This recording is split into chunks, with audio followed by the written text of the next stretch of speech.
Over the years, there's been a number of plot studies here at Grange.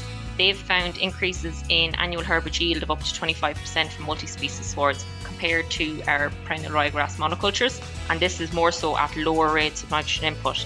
So multi-species really represent an opportunity to enhance the sustainability of beef production. It can increase nutritive value, it can have antiemetic properties, there may be benefits in terms of nitrogen excretion and also improved animal performance. Hello and welcome to the Beef Edge, the Teagasc Beef Podcast, for all your latest news, information and advice for Irish beef farmers.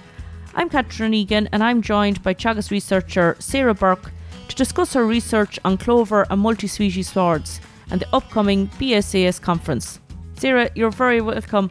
When we look at the Teagasc MAC curve, reducing cattle finishing age is a means of mitigating greenhouse gas emissions. What's the national targets? A source of inefficiency in beef cattle production systems is a failure to meet their live weight targets throughout their lifetime. And this results in the animal being older at slaughter. And as a consequence of this, lifetime production costs, which would mainly be feed related, and then associated environmental emissions, so particularly methane and nitrogen, are increased.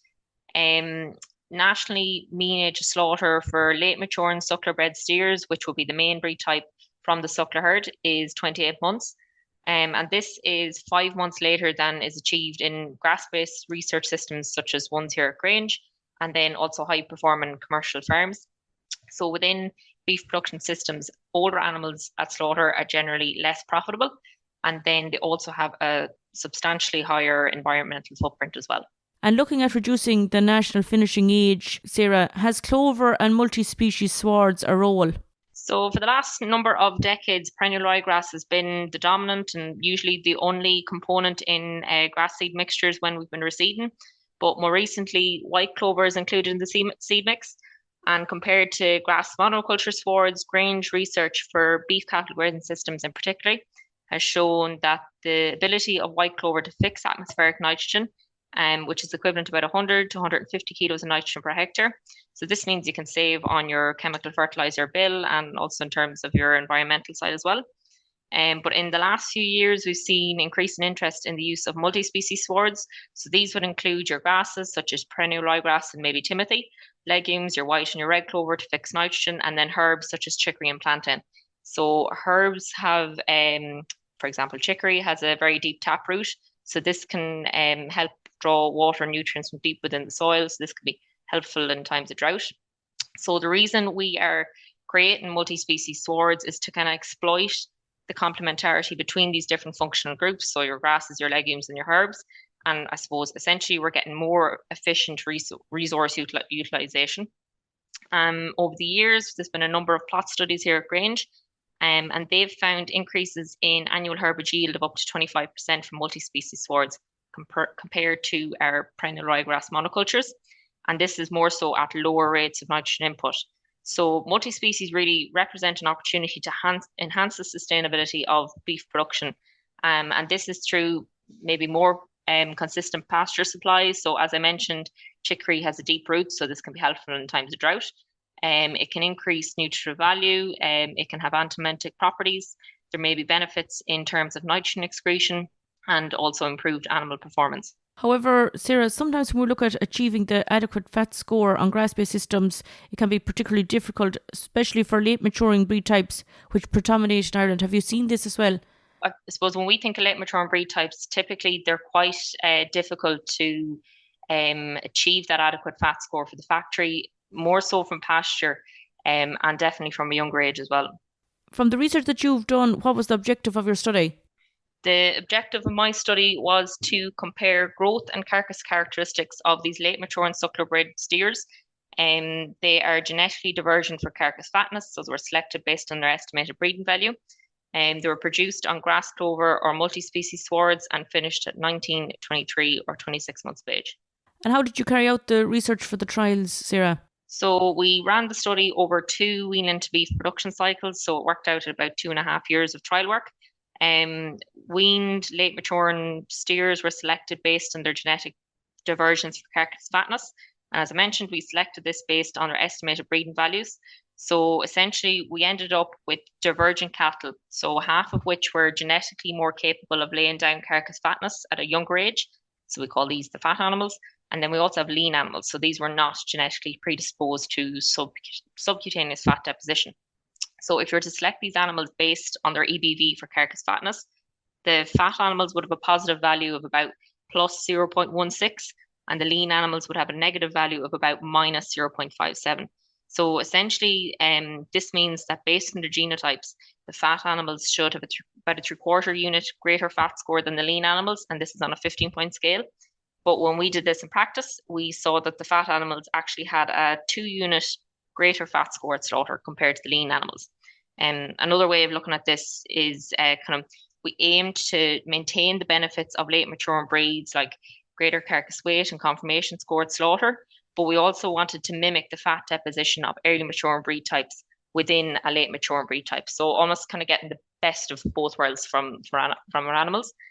So after we selected these animals based on their ABVs and they're brought on farm, we then assigned them to one of 2 pasture types. So grass clover, which contained perennial ryegrass and white clover, or else multi-species, which was perennial ryegrass, white and red clover, and then our 2 herbs, which are chicory and plantain. Then these cattle had one of 3 slaughter ages, so 19, 23, or 26 months of age. So this meant that the 19-month finishing age were slaughtered at the end of their second grazing season from pasture only.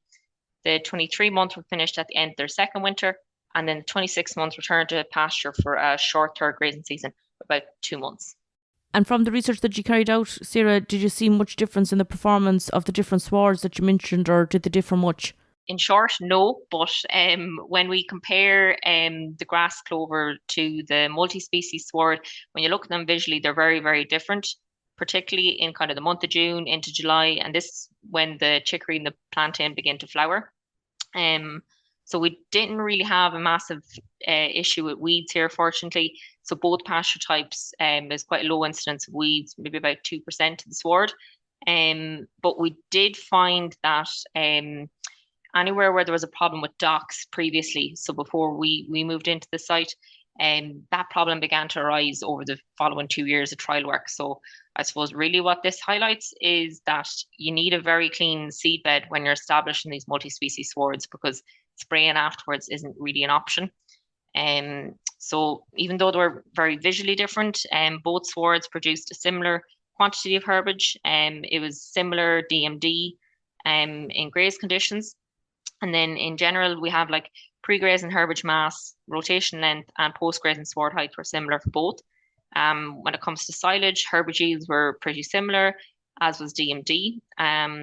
I suppose one thing to note when it came to making silage was that the multi-species swards had a lower dry matter content throughout the whole year.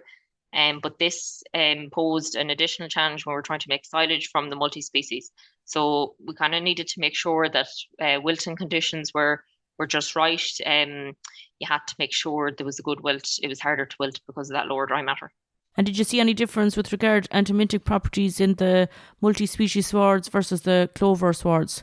So Marie O'Rourke, who is my colleague here in Grange, she actually carried out a study on that, based off previous evidence to show, particularly in sheep, that herbs and such as chicory and plantain have anthelmintic properties. But there's been limited research evaluating these claims in beef cattle. So Marie carried out a study to investigate whether or not pasture from multi-species had potential anthelmintic properties compared to grass clover.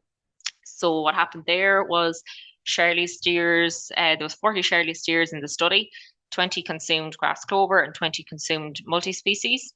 Initially, they're all treated with an anthelmintic, and this is just to make sure there was a fecal egg count of 0 in all cattle, so make sure they're all cleaned out. So once we knew had a fecal egg count of 0, they were then administered 100,000 Ostratagia stage 3 larvae. So 10 animals per treatment, so half of the grass clovers were infected with worms and half the multi-species. And over 52 days, fecal egg outputs from both pasture types were monitored. And this was on a 0 grazed herbage from August to the end of September in 2023. And results from this study showed there were similar worm egg counts irrespective of the sward type offered. Marie actually also investigated daily methane output of these steers, and this is done using green feeds. And again, they consumed both grass clover and multi-species. This was because there's previously been studies that show herbs such as chicory and plantain again contain secondary plant compounds which reduce the activity of methane producing microbes in the rumen. However, the results of this study show that whether offered silage or zero grazed herbage, daily methane output was similar for both pasture types. Very interesting findings there, Sarah. In relation to the 23 and 26 month steers that you were finishing, how were they managed over the winter period? Yeah, so the 19 months were finished at the end of the second grazing season, so they didn't need to be housed for the winter. But all animals, regardless of their slaughter age, for their first winter, they were offered their respective silages. So once they were assigned their silage or their pasture type, they stayed on that. They, for their first winter, they consumed whatever their silage was, that was ad lib, and they got 1.5 kilos of meal per day. It was a barley-based concentrate, which we typically use here in Grange. After that, they were turned out in spring. As I mentioned, 19-month then were slaughtered at the end of spring or at the end of the grazing season. For the second winter, then all the 23 and 26 months were housed. The 23-month received 5 kilos of meal along with their respective silages ad lib. They were finished at the end of that second winter. And then the 26 month when they were housed received their silages and 1 kilo of meal. And after that, they were then returned to pasture for about 2 months for a short third grazing season. And what were the results of the study shown, Sarah, when they were all finished? So we collected data here for just over 2 years. So our 2 production cycles I mentioned. And I suppose we can conclude from that the growth performance of suckler-bred beef cattle grazing grass clover or multi-species swards or as offered silages from these pastures was similar. As well as that, herbage production and digestibility of both swards was similar. We did have seasonal fluctuations in sward composition. So, for example, the clover content, of course, increased during the summer months. But I suppose more interestingly was the multi-species. We saw a considerable decrease in the herb content of the multi-species, both within year and between years. There was, back to Marie's study then, there was no differences in animal methane production or anthelmintic properties between the 2 sward types. Finally, congratulations, Sarah. You were selected to present at the British Society of Animal Science 2025 conference that's taking place next week on the 8th to the 10th of April in Salt Hill in Galway, where the theme of the conference is supporting livestock's role in a global society. Thanks very much, Catherine. I'm delighted to be presenting at it. It's a great opportunity for me and for a lot of Irish researchers as well. It's great to have it back in Ireland. I'm looking forward to it. There's a wide variety of speakers and topics, and they're debating issues like the role of livestock on a global platform and how this interacts with society, demand and supply for livestock-derived food products. So it's a great opportunity. Looking forward to it.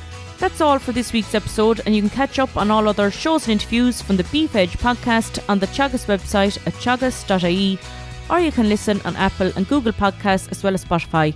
Don't forget to rate, review and subscribe so you never miss a show.